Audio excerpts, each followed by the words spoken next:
Welcome back. I've got Dr. Paul White on the line. How are you today, Dr. Paul? I'm doing well. Thank you, Michael. Great to be with you today. For those that don't know who you are, why don't you share a little bit about you and then we'll dive into the conversation. Yeah, so I'm actually a psychologist by training, and have done a variety of things. For a while, I did consulting with highly successful family-owned businesses dealing with business succession issues and the family issues intertwined with that.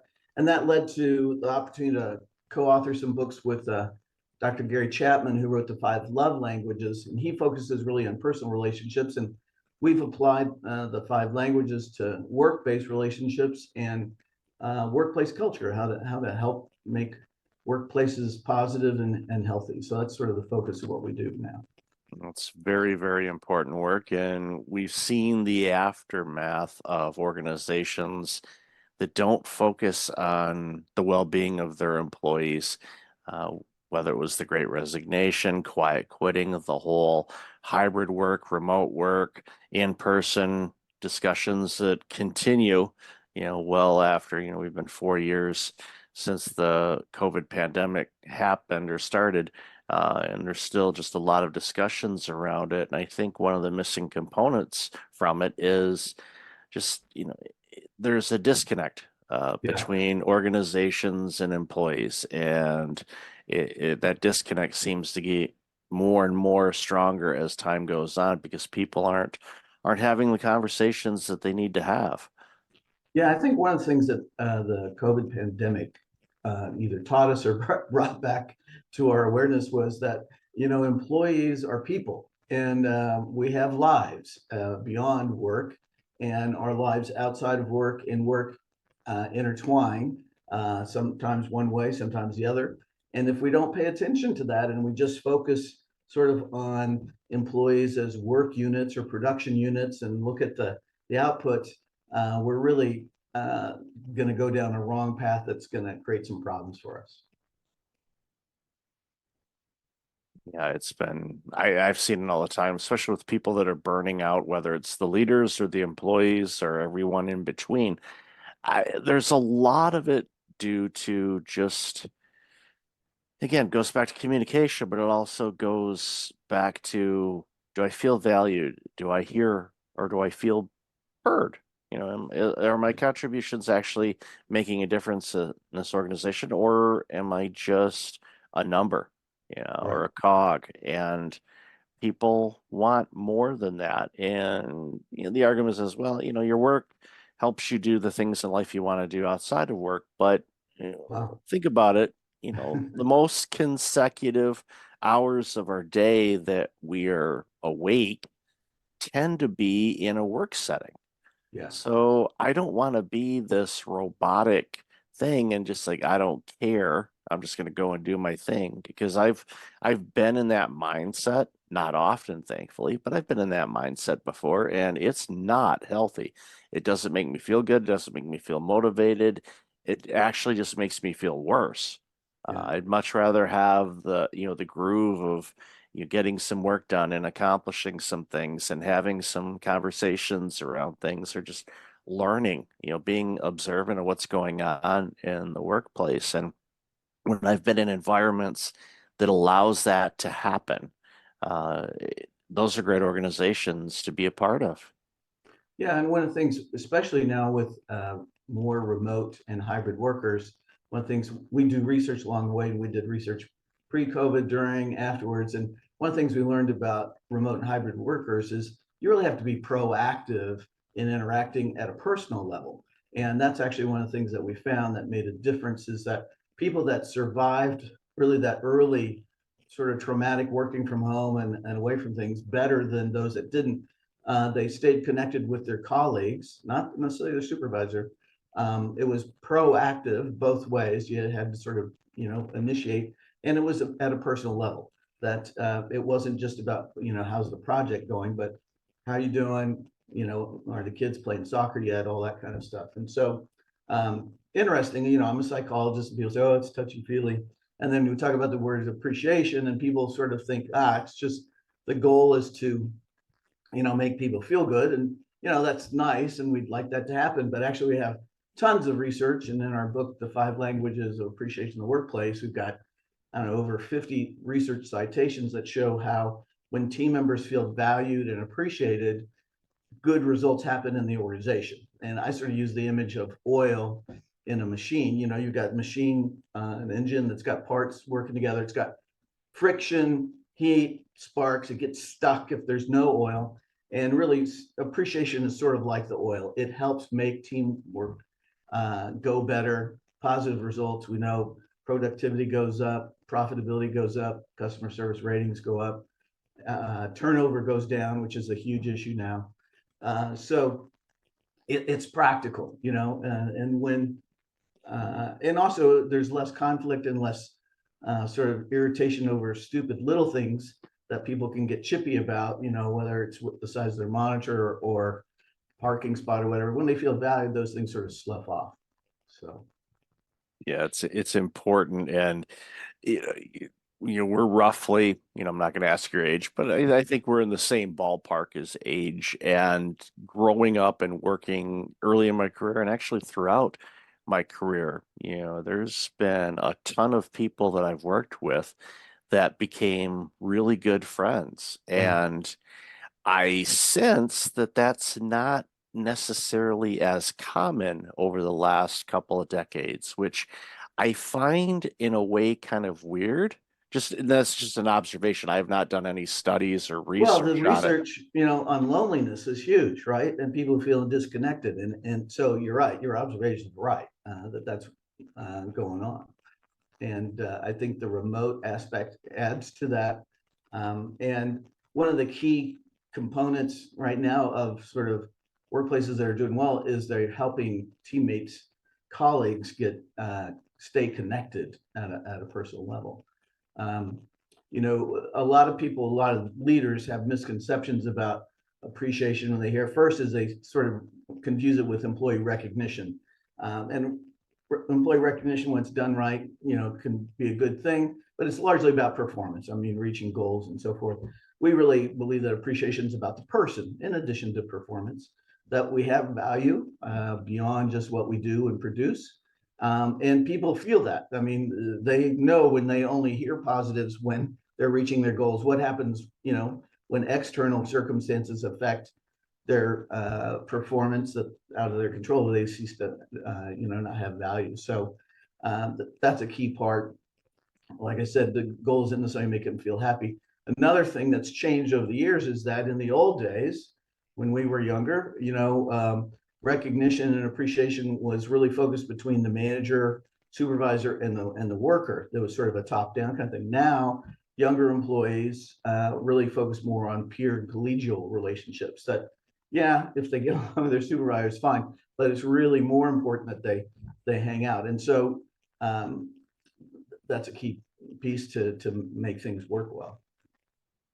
And I give you a real life example recently, helping out an organization, and they do some coaching and training type of work. And one of the coaches, arrived because they use transit in an area that has it, and it was running a little bit late. So she came right in to a meeting and literally sat down, logged in, went on the Zoom call, and was right in the meeting. And it was in the morning, and I looked, I'm like, she didn't bring a coffee. So I went and made a cup of coffee in the coffee machine, Mm. walked over, opened the door, handed it to her. You thought I gave her, $1,000 bonus. Right. But it was just for me observing a colleague going, oh, she didn't get coffee. And she's not the type of person where if you don't give her coffee, all hell's gonna break loose. She's not that Right. personality, but it was just Right. here, and it was just I wasn't expecting anything out of it, but she was like, "Thank you so much for the coffee." I'm like, "It's Yeah, okay." Yeah. and that's a great example of actually probably two of the languages that we talk about. One is acts of service, doing something to just somebody to help them out, and a tangible gift. You know, in our model, tangible gifts aren't bonuses and raises and that kind of stuff. It's just small things that show that you getting to know your colleagues. You know, whether it's a cup of coffee or maybe a magazine about their favorite sports team, or doesn't even have to be a thing. It could be a link to maybe if they're one of your colleagues is starting to coach a soccer team for their kids, a link to a website that has a bunch of training activity or something. But it's just small things, and that's what we found about the five languages is that it doesn't take a lot, and but it's key to find out what's important to that person, and then when you hit the mark, it really makes a difference. And so we've created an online assessment called the Motivating by Appreciation Inventory. It's been taken by 400,000 people to 9 languages, and it identifies not only the language, words of affirmation, quality time, acts of service, tangible gifts, and even physical touch. We can talk about that, but the specific action within that language, because 40% of people don't want to go in front of a group to be recognized, and it actually can become negative. So even though you praise them, it can turn negative if you don't do it in the right way. Oh, definitely. Yeah, there's people. My wife's a good example of that, where she is very introverted, but people say, yeah, but you're outgoing. It's like, yeah, I'm outgoing, but I'm introverted. So, a one-on-one conversation, she's fine, but to bring her up and hand her, congratulations, Employee of the Month type of award, she'd rather, crawl in the back seat of the car and go, no, I'm just gonna hang out back here. Thanks. Exactly. She just did. And so that's key to understand what motivates your employees. And as you're talking, a thought came across my mind, which is more of a statement than a question. It's in its a way, it's kind of ironic because for peers, a lot of people don't know each other very well at work. But with social media, for most people, not everybody, but for most people, their lives are on social media. So you know where they ate last night, you know who their favorite team is, what concert that's coming up. So you know a lot about people just based on their social media presence. But when you get into a workplace, even with that fully out in the world to see, in a way, it's kind of ironic that people don't know each other in a work setting because, maybe they're not, checking out each other's social media platforms. So it's just an interesting, thought that came to mind on Yeah. just the Yeah. nuance of again, of social media and how, we put everything out there, but when we're, working with our colleagues, we're not as open about it, which is an interesting dynamic. Yeah. And that makes me think of another misconception that leaders often have, and that is that the primary responsibility of showing appreciation is the leader, whether you're a supervisor, manager, owner, whatever. And what we found over time, we've been doing this for 12, 13 years now, is that, yeah, we want leaders involved, but what's as important is to facilitate getting peers and colleagues connected. And so something a leader can do is help facilitate, let's say at a staff meeting or a team meeting, set aside some time at the beginning. If you wait to the end, it can get pushed off, right? But just to check in and see what's going on in people's lives. It's what's going on with their kids or any new events or that kind of thing to help facilitate that kind of communication among one another. Because, like you said, in some places, in a lot of ways, we've sort of bifurcated our lives, and that's why people, I think, feel lonely, partly because people don't know what's going on in their life. That their spouse is in the hospital, or they're going to be selling a house and have to get ready for doing that. So yeah, it's key to facilitate the collegial peer kind of communication as well as just between individuals. Yeah, it's really, it's water cooler talk, even though we usually don't use the water cooler because we probably got filtered water coming out of the sink now. So, it's like you hang out in the kitchen maybe or in the hallway, or if it's remote, then and this was a thing that I think was my brother. There was a few organizations that did this. I know my brother's company that he works for, organization, did that, was intentional about, okay, we're going to have a Friday afternoon, just get together. It's not a staff meeting. It's just kind of touch base, see where everybody's at. Yeah. In the early days of the pandemic, that was critical. And a lot of people really needed that because we recognized really quick on, you take out social interaction, from the equation, it definitely made some interesting dynamics. And I've said this before on the show, and I don't think enough credit has been given to organizations and employees on navigating those first few months of the Yeah, pandemic, because we went from going to the office 5 days a week, remote what, to, okay, we got to use Teams or Zoom or whatever platform they happen to be on. And they're like, I've never used this before. What's this all about? I got to get a right. camera. It's like, how do I look? What's in the background? And it was a traumatic experience on top of a traumatic experience for people. So the Exactly. the ability to, navigate that, and organizations to say, look, it's okay. Yeah, We're all fumbling through this. Let's just figure out what works best for us. We'll adapt and adjust as time goes on. Just let us know. And even for me, I remember back to those early days, I was helping out a housing organization, and we'd have, a call or a meeting or something like that. And, they all come in with their agendas of, okay, this is what we're working on, this is what the project's got. And I'm like, nope, for the first 20 minutes of this meeting, we're going to go around the room and we're going to ask people how they're doing. yeah, And what do you need? What kind of help can you do? Or what kind of help do you need from any of us? Some ideas or suggestions on how you're navigating this. And it was one of those, people got more real at that point. Initially, they're like, okay, I don't want to be the first one, but right. I was like, all right, here's what's going on with me, because my father had died literally, 3 days before the pandemic was Mm. announced. So I was dealing with that, and then the world closing down and moving mom and packing up a house that they lived in for a quarter century, and it was It was stress. surreal to say the least. Yeah, And it was one of those things going, I don't know what traumatic experience to focus on first, because yeah, there was so many of them. And for me, it was like, I'm not going to focus on any of them. I'm moving forward.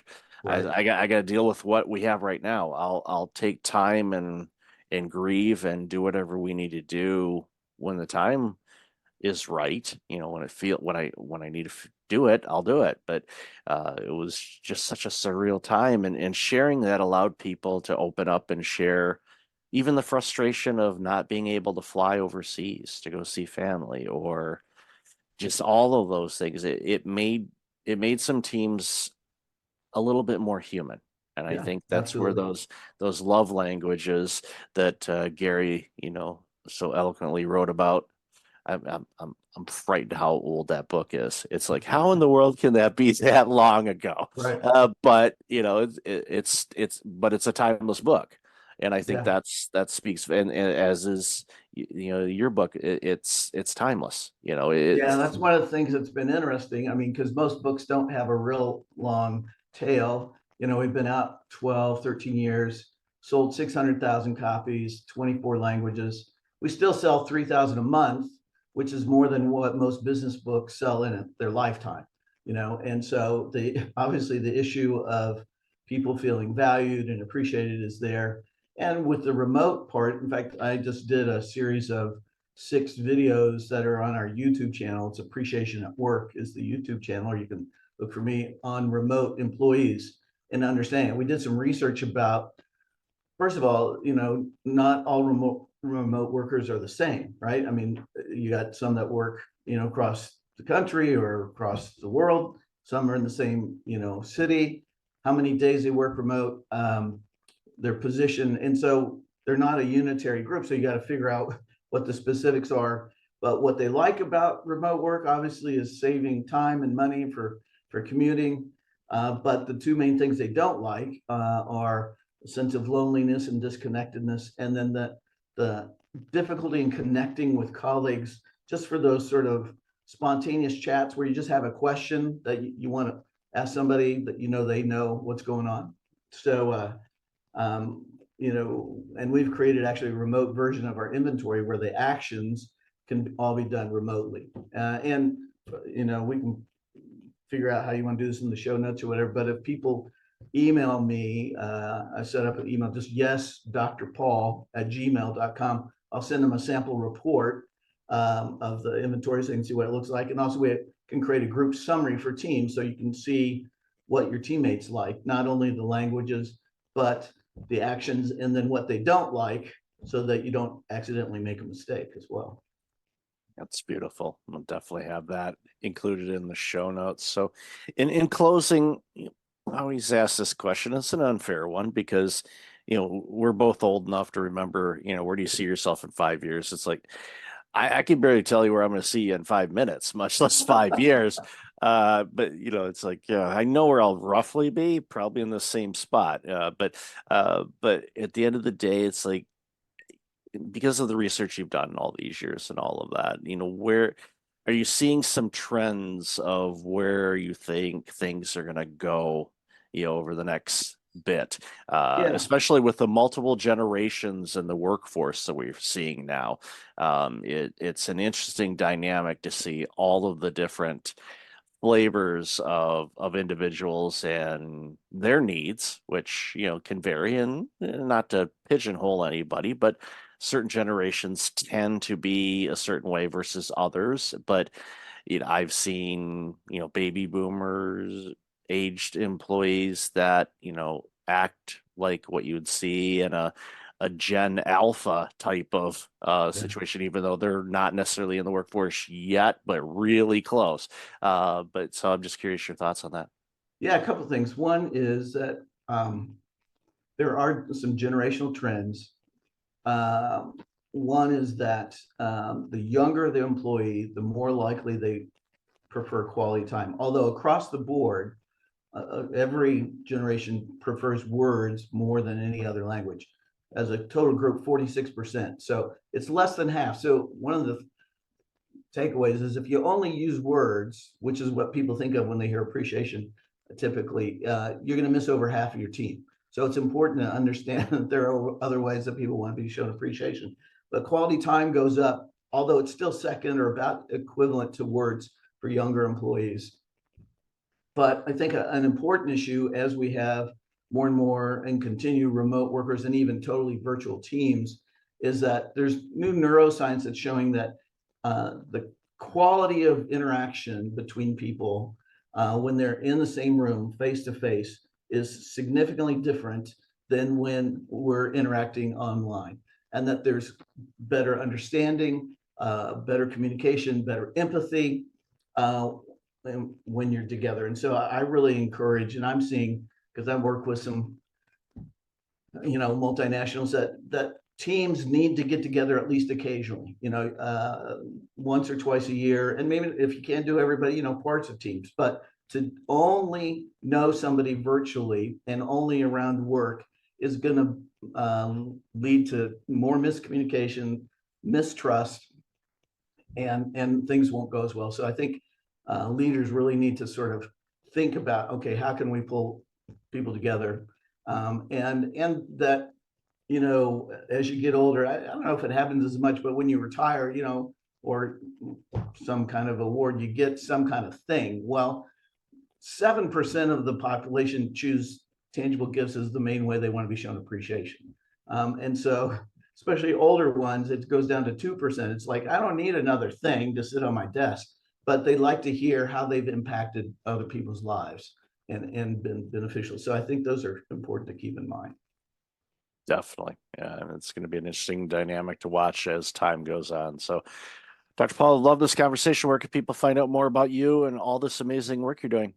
Yeah, our sort of mothership website is appreciationatwork.com, and it's the word at, so appreciationatwork.com, and find out about our book, our assessment. We have online training that can help people, HR professionals, take this and implement it. But again, if they email me at yes, Dr. Paul, yes, Dr. Paul at gmail.com, I'll send them some sample reports so they can take a look at that as well.